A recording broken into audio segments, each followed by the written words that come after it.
Obama administration admitting the $400 million that it paid to Iran was in fact done in agreement with the release of 4 Americans held in the country. Donald Trump claiming President Obama lied about this not being a ransom payment. Newt Gingrich is a former Speaker of the House and a Fox News contributor. Mr. Speaker, always a pleasure. Thanks so much for joining us. Good to be with you. Well, if it looks like ransom and it smells like ransom, I guess this was a ransom payment. You know, I'm always surprised that people are surprised that Obama lies. Obama lied about you getting to keep your doctor. He lied about you getting to keep your insurance. He lied consistently about this kind of government he wanted to create. Why would you know, he lied about a Syrian red line. I mean, why would you think this is any different? The reason that Hillary lies so much is that if you're a modern liberal Democrat, you can't tell the truth and survive. If Obama had gone to the country and said, you know, we're going to pay ransom. Yeah, it's a dictatorship. Yeah, they're bad people. Yeah, they've been kidnapping Americans. But hey, you got to understand my problem. The country would have repudiated him overwhelmingly. And they count on us just tolerating and shrugging off a routine pattern of lying while they do things that are really bad. I mean, paying $400 million in. I mean, think about how humiliating this is. Because you can't legally use U.S. dollars because Congress passed a law blocking it. And it's, by the way, also illegal to do what they did, which is take dollars, turn them into euros and Swiss francs, bundle them up. You know, these bundles are absurd. It looks like it's a movie like Lethal Weapons 9 or something. It's like the mafia. You know, and so the United States humiliates itself flying cash into Iran at the same time that they released 4 people, which is a total victory for the dictatorship and for terrorism. What would you expect from Hillary Clinton as it relates to Iran? And Donald Trump has said he would get in there and repeal, cancel out this nuclear deal with the Iranians. How easy or tough would that be, Newt? I mean, it's not the kind of situation you could just reverse, right? Even as they chant death to America. Look, the Iranians routinely break the agreements. Every time they fire a missile, they are breaking the agreements which block them from testing.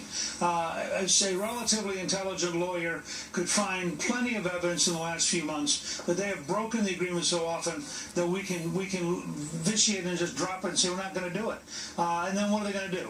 You know, what you have here is a phony legalism in which the Americans subject themselves to the rule of law while the dictatorship exploits every loophole it can in violation of the rule of law. I think Trump would turn that around. But Hillary will be Barack Obama with corruption. I mean, she'll be as radical as he is. She'll be as driven to do things by executive order as he is. But she'll add a layer of corruption, unlike the Obama. I mean, there's no evidence that Obama personally is particularly corrupt. She and Bill are so corrupt. They will be the most corrupt couple ever to move into the White House if they win. Meanwhile, we seem to be watching this pivot happening with Donald Trump. We've been talking about this this morning. Is this a new pivot, Newt? What's going on right now with his campaign, and is he doubling down on, you know, humility? He apologized, said he regrets things. Is he going to reach out, for example, to others who perhaps he may have insulted? And what does this mean for his campaign? Well, I think there are 2 characteristics about Trump that are a little contradictory. On the one hand, he's very stubborn, which is a characteristic of very successful people. On the other hand, he's very, very smart. So after a while, the amount he learns overwhelms his stubbornness. And I think that's what happened here. He figured out that going into a general election was very different from winning the primaries. That really took him 5 or 6 weeks because he had done so well in the primaries. I think he didn't want to give up the techniques that were working, but gradually he came to realize that that wasn't working anymore. He's brought on 2 really strong people. I mean, Steve Bannon and Kellyanne Conway are remarkable talents. And I noticed all this last week, every single speech, starting on Monday with radical Islam and coming all the way up, there was a tonal quality that was even more important than the words. He was he was reassuring people that he was in control of himself, that he was talking in a reasonable way. You can say as Ronald Reagan taught us, you can say very strong things if you say it in a very calm tone. Do you think then this could resonate with some of those never-Trumpers? Will this pivot resonate with some of the Republicans that have been unwilling to get on board?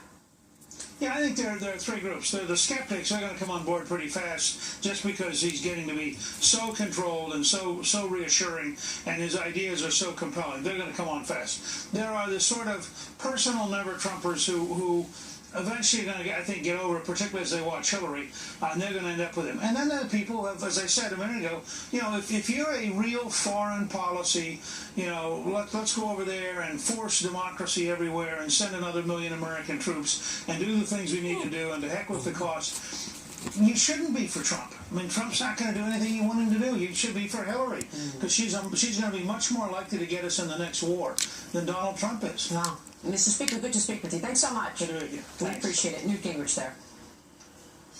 Meanwhile, Donald Trump finally airing his first television ads of the general election season, hammering the system as rigged. Will his claim help him regain the footing in the polls? Eric Shawn dives into the issue of voter fraud. We're looking ahead, and we'll take a look at that next on Sunday Morning Future. Stay with us.